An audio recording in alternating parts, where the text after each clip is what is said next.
Hello, welcome to a Sunday morning in my life. ഇന്നൊരു urban sketching day ആണ്. ഞാൻ ദുബായിലാണിപ്പോൾ work ചെയ്യണേ. അപ്പോൾ ഞാൻ ലീവിന് നാട്ടിൽ വന്നേക്കാം.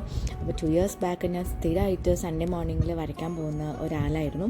അപ്പോൾ അതുപോലെ ഒരു കംബാക്കാണിത്. ഭയങ്കര എക്സൈറ്റഡ് ആണ് വരയ്ക്കാനായിട്ട്. ഇപ്പോൾ രാവിലെ ബ്രേക്ക്ഫാസ്റ്റൊക്കെ കഴിച്ച് വളരെ ഹാപ്പി ആയിട്ടാണ് ഞാൻ ഈ മോർണിംഗിനെ വെൽക്കം ചെയ്തത്.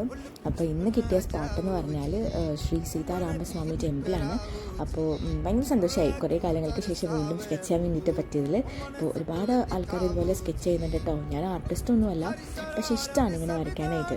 അപ്പോൾ രാവിലെ തന്നെ ആ ഒരു ഡീറ്റെയിലിംഗ് ആയിട്ടുള്ള ടെമ്പിളും ഒരു ബ്രേക്കിന് ശേഷമായതുകൊണ്ട് കുറച്ച് ബുദ്ധിമുട്ടി വരയ്ക്കാൻ. അങ്ങനെ കഷ്ടപ്പെട്ടിട്ടാണെങ്കിൽ ഞാനത് വരച്ച് തീർത്തു. ആ ഒരു ഹാപ്പിനെസ് എൻ്റെ മുഖത്ത് കറക്റ്റായിട്ട് ഉണ്ട്. അപ്പോൾ ഞാൻ അങ്ങനെ സ്കെച്ചൊക്കെ കഴിഞ്ഞ് നമ്മുടെ പഴയ ആൾക്കാരിനെയും ആ ഒരു സ്പോട്ടൊക്കെ ഒന്ന് എക്സ്പ്ലോർ ചെയ്യാൻ പോയി. അപ്പോൾ ഇതുപോലെ ഒരുപാട് ആൾക്കാർ ഇങ്ങനെ സൺഡേ മോർണിംഗ് ഇവിടെ സ്കെച്ച് ചെയ്യാൻ വരും കേട്ടോ. ഇത് urban സ്കെച്ച് തൃശ്ശൂരാണ്. അപ്പോൾ നല്ലൊരു കമ്മ്യൂണിറ്റിയാണ്, ഭയങ്കര പോസിറ്റീവ് വൈബാണ് രാവിലെ തന്നെ ഇങ്ങനെ സ്കെച്ച് ചെയ്യാൻ വരുമ്പോൾ കിട്ടുന്നത് കേട്ടോ. അപ്പോൾ അങ്ങനെ പഴയ ആൾക്കാരുടെ കൂടെ ഫോട്ടോസും വീഡിയോസൊക്കെ എടുത്തു. ഇത് ശില്പക്കുട്ടി എൻ്റെ ഭയങ്കര ഫേവറേറ്റാണ്.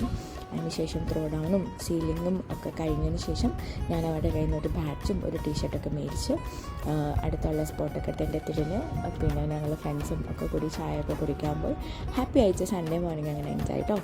തിരിച്ച് ഓട്ടോയിൽ ഹാപ്പി ആയിട്ട് പോയി. ഈ ഒരു ഡേയുടെ പ്രത്യേകത എന്ന് പറഞ്ഞാൽ അവസാനം കിട്ടുന്ന ഒരു ഗ്രൂപ്പ് ഫോട്ടോ ആണ്. അത് ഭയങ്കര സ്പെഷ്യലാണ്. അങ്ങനെ എൻ്റെ സൺഡേ മോർണിംഗ് ഇവിടെ കഴിഞ്ഞു. ഓക്കെ, അപ്പോൾ ബൈ, അടുത്ത വീഡിയോയിൽ കാണാം. Take care.